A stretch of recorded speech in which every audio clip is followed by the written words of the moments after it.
I think there's nothing really much left to say now, but to jump onto the computer and start editing up Carly's vlog. So catch you guys on the computer.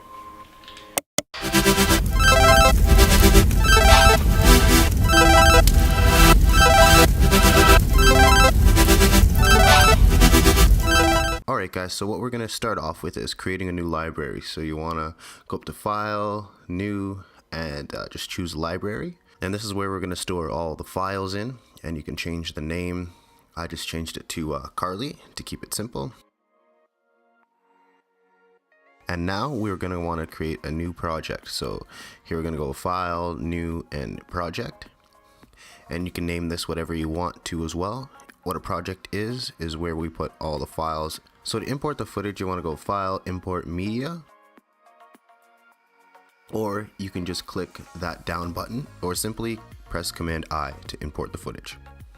Now we want to eject the memory card. The GoPro files were corrupt and we're not going to be able to use it in this vlog, so we're just going to go with the Canon footage. To zoom in and zoom out to see your clips a little bit fuller, it's easier to cut them down this way. You want to hit Command plus to zoom in and Command minus to zoom out. And now we can start scrubbing through and select our in and out points. So when you've come to a clip where you want to start it, press I to import, to select the input, and when you're done, when you find the out point, press O, and that will simply select the whole clip. You can drag it into the timeline. So here is our timeline. The clip that we just trimmed, using I and O into the end, pressing E, and drag that to the beginning of your timeline because that's the start of the video. So now I'm just going through and I'm going to add more clips.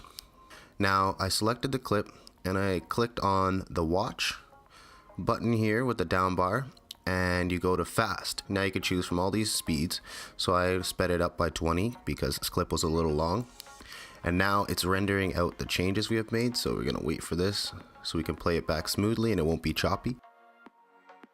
A little bit laggy, but it's probably because I was recording it through the computer, but that looks good. So let's cut this clip down a little bit. We don't want the end here, so we're going to zoom in, pressing Command plus, and that's going to bring the clip a little bit bigger, easier to see. And now hold Alt and the right bracket, so the playhead is that red line, and we're going to cut the right hand side of it. And also you can just drag the clip itself to lengthen or shorten it. So in optical flow, we're going to want to click on the watch and go down to video quality and choose optical flow. And this is something you're going to want to do on your slow-mo footage and your fast forwarded footage. It is just going to make it go through smoother and really flow the footage together. So that's adding the optical flow. We have to wait for the transcoding and analysis, so that's the program going through the clip and just trying to add those changes that we made to it earlier. So now just going through inputting and outputting all the clips that we want for the vlog. Let's just fast forward through this.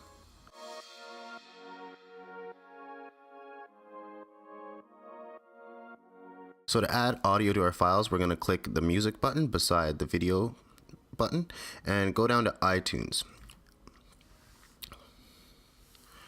And here you can just check the song that you want to go with, make sure you have the right name. I just like to copy the song and paste it right into my search.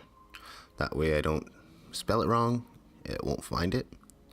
So there you can see the song. We're going to select this and drag it down underneath the timeline. Your audio always goes underneath your video clips, so we're going to leave that there. And so now what I find is easy if you have the snapping button on with the blue right there. And what that gives us the ability to do is we can drag our clip right to the playhead. That way it won't go past that playhead and it snaps it perfectly to that clip. If we didn't have it on though, let's drag it and see, it just goes right past. So you can't get a precise magnetic snap without having that snapping on, pretty much.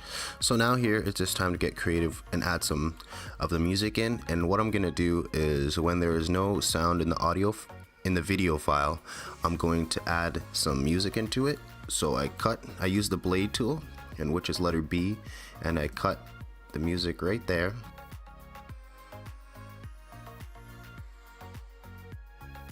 Now just going through and doing it to all the other clips, adding some more clips in, and just playing with the audio.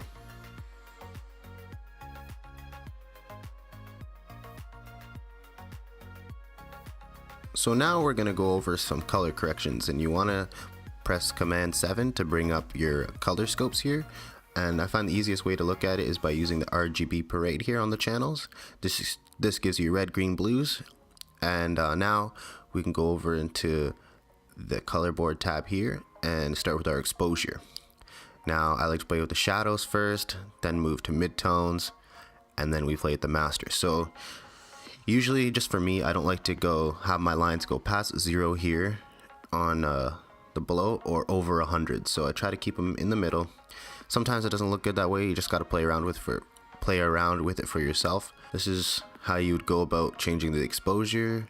Now we're going to go to saturation, just add a little bit of saturation back into the clip. Now I'm just going to fast forward going through the other clips and adding color correction to those.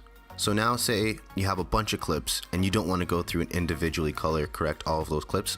What you can do is select the one clip you have made the color corrections to, press Command C to copy those effects, and then select all the other clips you want to add that same effect to, and then press Shift Command V, and that's going to paste all those same color board attributions on there. Now we're just making sure when Carly is speaking that the music audio is not too loud and washing her out. And as you can see, the song ended, so I had to fade in and fade it out again. That's why there's a second audio link down there. Let's get into some transitions, and you want to press Command 5 to bring up your transition tab. And here I'm just going to add a couple of zoom ins and stuff like that for Carly. Just keep it simple, and you can play around with these. There's, as you can see, a ton on the side, or you can just download your own from any website. Fast forward through the rest of that.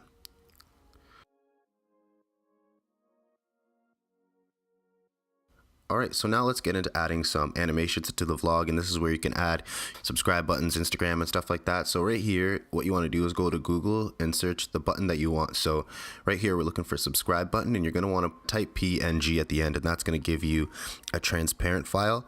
So that we can drag, download, and we're going to need. Now just go through and add the rest of your buttons, and then we're going to go back to Final Cut.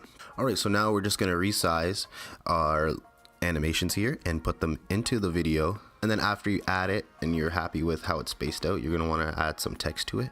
So if it's an Instagram, you're obviously going to have to put the Instagram name, so let's put Carly's Instagram name on this one here. I'm just putting welcome to my vlog and adding a mask over so it reveals itself slowly. And then here, now we're just adding the subscribe button with a little bell transition on it. So when that button pops up, you'll hear a little ding.